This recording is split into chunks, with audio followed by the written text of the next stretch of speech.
The night Frank Costello was shot did not explode into chaos the way many expected. It unfolded quietly, almost respectfully, as if the city itself understood the gravity of what had happened.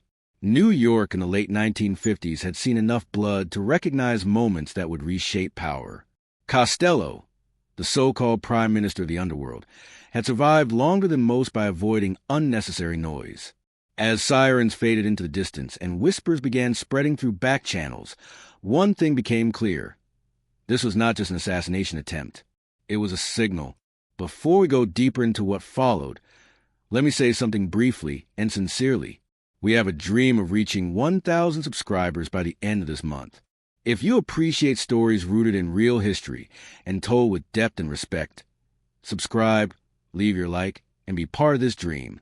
Because what happened next was never meant for the headlines. It was meant for those who truly understood power. Costello lay wounded but conscious, his mind working faster than the blood seeping through his shirt. Pain mattered less to him than implication. He knew who benefited from his death. He also knew who feared it. As doctors worked quietly, men stood outside the room, unsure whether to make calls or wait for instructions that never came. That hesitation froze entire crews across the city. For decades, Costello had been a stabilizing force between volatile personalities. Luciano's legacy, Genovese's ambition, the old structures barely holding together. Removing him would not create peace. It would create a vacuum. And everyone knew vacuums were filled violently. At exactly 2 a.m., while the city slept uneasily, Costello asked for a phone, not to call a consigliere, not to reach out to politicians. He asked for Frank Lucas. At that time, Lucas was still viewed by many as Harlem muscle with growing influence, a man who understood logistics, loyalty, and discipline in ways others underestimated. The call was brief. Costello's voice was calm, controlled, stripped of emotion. He didn't explain what happened. He didn't ask for revenge. He simply spoke a few words that carried enormous weight, enough to make Lucas sit up straight and listen without interrupting. When Frank Lucas hung up, he didn't move for several seconds. The meaning of the call was unmistakable. Costello had not called for help. He had called to establish continuity. A message was being sent across invisible lines of power. The structure remained intact. By morning, whispers would turn into certainty. Crews that had been preparing to move would pause. Rivals who expected panic would find silence instead. Whatever bullets had failed to do, that phone call was about to accomplish something far more dangerous. It was about to freeze the mob, without a single order being given. By sunrise, no one could explain why nothing had happened. Only that nothing dared to. Crews that had been ready to test boundaries held their positions. Couriers delayed deliveries. Middlemen postponed meetings they had scheduled with confidence just hours earlier. The city felt suspended, as if waiting for a signal that never came. Frank Lucas understood why. Costello's call hadn't been a request or a warning. It was confirmation. It told Lucas that the architecture of power was still standing, even with its cornerstone wounded. In a world obsessed with reactions, the absence of one was devastating. Lucas spent the early morning listening rather than acting. He made no calls of his own, issued no instructions, and yet information reached him from every direction. Men wanted to know what he knew. They asked indirectly, cautiously, afraid to expose their intentions. Lucas answered with neutrality. He had learned long ago that certainty traveled faster than orders. The fact that Costello had chosen him, at that hour, in that condition, elevated Lucas instantly in the minds of those paying attention, not as a successor, but as a stabilizer, someone Costello trusted to understand restraint. Across the city, rival factions recalculated.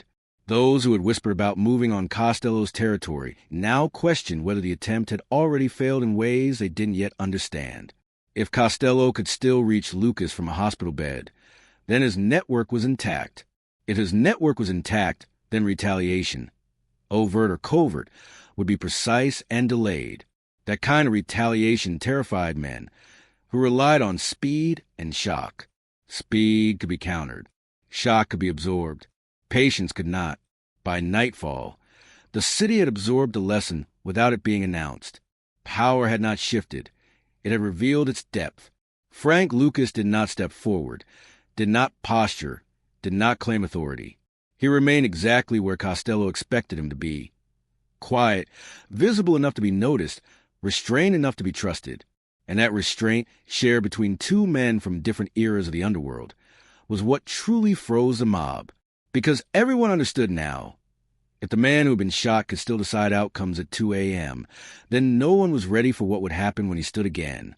Those who had expected the city to erupt were the first to feel uneasy.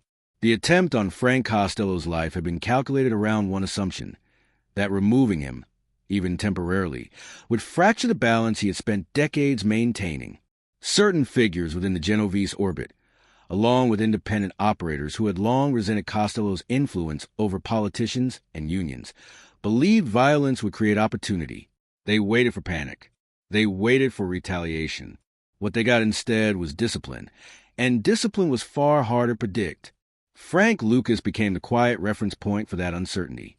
Men who had never sought his opinion before suddenly wanted proximity to it, not because Lucas was making moves, but because he wasn't. His stillness mirrored Costello's philosophy, so precisely that it unsettled everyone watching. Meetings happened around him rather than because of him. Decisions were delayed simply because no one wanted to be the first to act and discover they had misunderstood the situation. In the underworld, hesitation spreads faster than aggression when power feels unresolved. Behind hospital doors, Costello remained informed without appearing involved. Updates reached him through trusted channels, stripped of speculation and noise. He listened carefully, piecing together who was nervous, who was quiet, and who was suddenly too eager. Pain reminded him he was mortal, but the city's reaction reminded him why he had survived so long. The attack had not weakened him. It had clarified his relevance. And clarity, he knew, was dangerous to men who thrived in confusion. By the end of the third day, the truth had settled in. No one was going to rush into Costello's shadow. No one was going to challenge a structure that still communicated effortlessly from a hospital bed to Harlem and back. The mob had expected chaos. What they encountered instead was coordination without commands. And that realization forced every ambitious man in the city to reconsider the same question. If Frank Costello could still control outcomes after being shot, what would he do when he recovered? And who would stand beside him when that moment came? The pressure to respond began to build quietly around Frank Lucas, not from enemies, but from allies. Men who had stood with Costello for years whispered that silence could be misread, that restraint might look like weakness to younger crews hungry for recognition. They expected Lucas to move, to send a signal of strength that would reassure everyone watching. Lucas listened without committing. He understood something they didn't. The most dangerous moment after violence wasn't retaliation, it was overreaction. Costello's call at 2 a.m. had already done what bullets could not. Any sudden show of force now would only cheapen that message. Lucas spent his nights replaying the call in his mind. Costello hadn't given instructions, but the intent was unmistakable. This wasn't about revenge. It was about continuity, about proving that the system Costello built didn't depend on his physical presence. Lucas recognized the responsibility embedded in that trust. If he acted impulsively, he would fracture the very balance Costello had spent decades protecting. If he stayed still, he risked being misunderstood. Choosing stillness anyway was a harder path, and the one Costello would have taken himself. Across the city, smaller operators tested boundaries cautiously, probing for signs of weakness.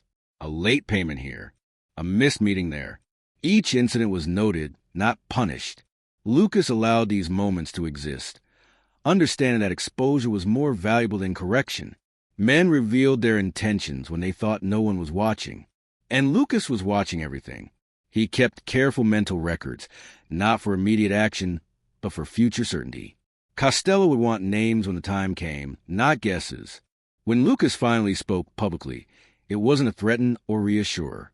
It was to restate principles. Stability, respect, order. Words Costello had used for years. The effect was immediate. Those who had been waiting for permission to move froze again.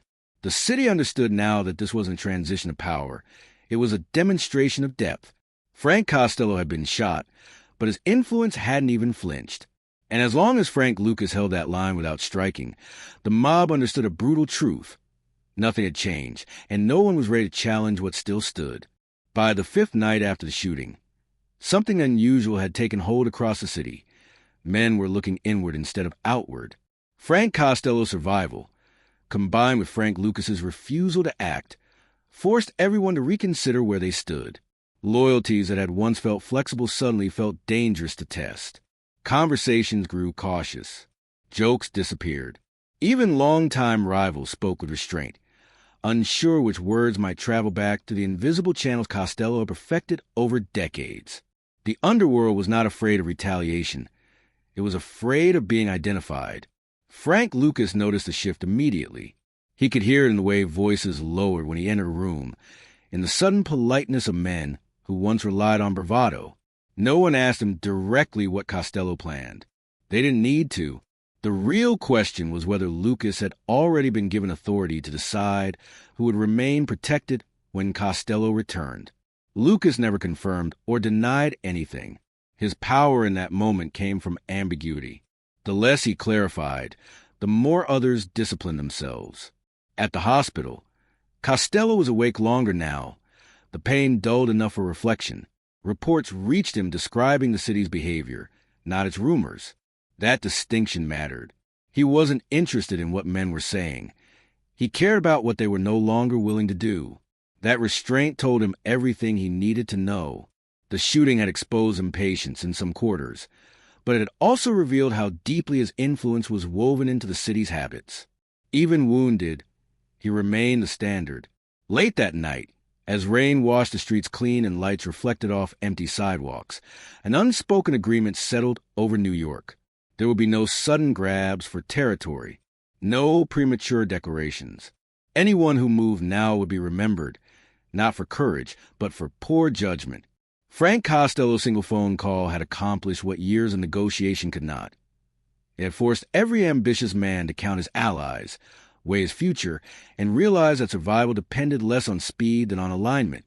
And alignment, once broken, was nearly impossible to restore. As the city settled into its unnatural calm, Frank Lucas began to notice something Costello had always taught him to watch for: patterns. Silence, when sustained, acts like pressure. It forces men to reveal who they are without being asked. Those who were loyal stayed quiet and patient. Those who were uncertain grew restless. And those who had secretly hoped Costello would not survive began to make small, careless mistakes. A rumor floated too quickly. A meeting was requested too urgently. A question was asked that assumed the future had already changed. Lucas recorded these moments carefully, understanding that information gathered during stillness was more valuable than anything obtained through force. Certain names surfaced more than once, always indirectly. Men who spoke of new arrangements or necessary adjustments, without realizing how transparent ambition sounded in a moment like this. Lucas never confronted them. He didn't correct their assumptions. Instead, he allowed them to speak freely, encouraged by his neutrality. Costello had once told him that the most dangerous men were not the loud ones, but the ones who believed they were invisible. Those were the men who moved too soon when they thought the lights were off. Lucas was now watching them under full illumination. Behind closed doors, Costello and Lucas spoke again briefly, with fewer words than before. Costello asked only one question: whether the city was behaving. Lucas answered honestly. He told him that most were, but not all. Costello didn't ask for names. Not yet. He understood that timing mattered more than anger. Acting too soon would collapse the clarity that was forming. Letting time stretch just a little longer would turn suspicion into certainty. The mob didn't realize it, but the quiet they were living in was also an evaluation period. By the end of the week, the shape of the future had begun to form. Men who had revealed impatience would never again be trusted fully. Men who remained disciplined would rise quietly. And those who waited for chaos that never came would understand too late that the real danger wasn't the shooting itself. It was what followed. Frank Costello had survived an attack on his body. What the city was now experiencing was the survival of his system. And systems, once proven resilient under pressure, become far more terrifying than men with guns. By the time the second week passed, the city no longer felt paused. It felt reset. What began as hesitation hardened into routine. Meetings resumed, but with different tones. Agreements were honored with unusual care. Men who once thrived on unpredictability now value consistency above all else. Frank Lucas observed this transformation with quiet precision. The mob hadn't just frozen after the shooting. It had recalibrated. Everyone understood that whatever came next would not be loud, fast, or forgiving. It would be selective. And selection was far more frightening than chaos. Lucas noticed that certain faces stopped appearing altogether. Not arrested, not dead, just absent. They had read the situation correctly and chosen distance over exposure. Others leaned closer, offering cooperation, transparency, and patience they had never shown before. No one wanted to be mistaken for impatience. In a city where timing meant survival, everyone suddenly believed that acting too early was worse than not acting at all. That belief, shared without being spoken, was a true legacy of Costello's 2 a.m. call. Costello, now recovering steadily, received updates less frequently, not because information dried up, but because there was less to report. Stability had returned without force. That outcome confirmed everything he had believed about power for decades. Violence announced insecurity. Restraint signaled confidence. The shooting had tested his system under maximum pressure, and it had held. Knowing this gave Costello a calm that surprised even those closest to him. He hadn't needed to strike back to reassert control. The city had done it for him. When Lucas walked through Harlem during that period, he felt the difference in the air. Respect had shifted from performance to instinct. Men didn't watch him to guess what he might do.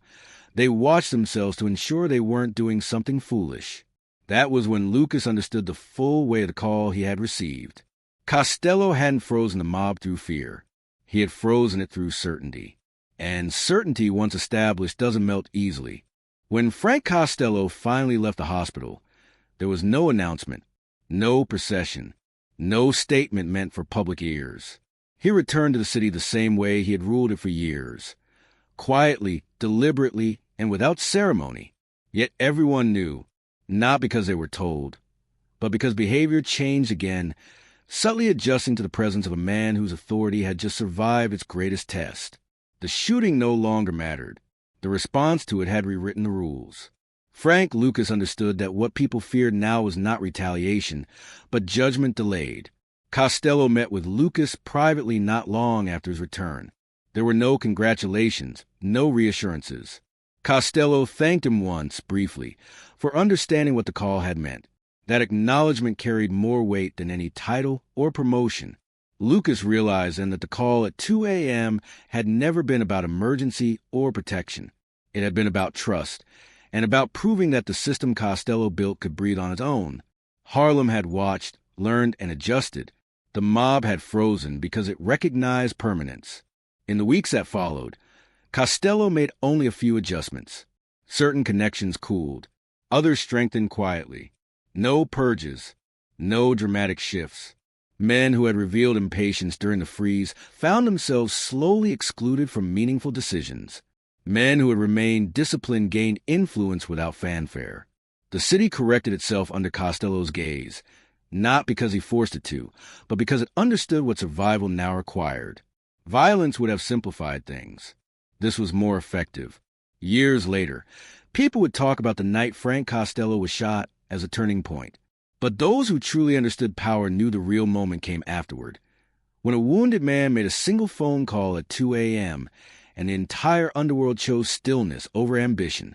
Frank Costello never needed a shout to remind the city who he was. And Frank Lucas never needed a move to prove what he had been trusted to do. In the end, the mob froze not because it was afraid, but because it knew exactly what would happen if it didn't.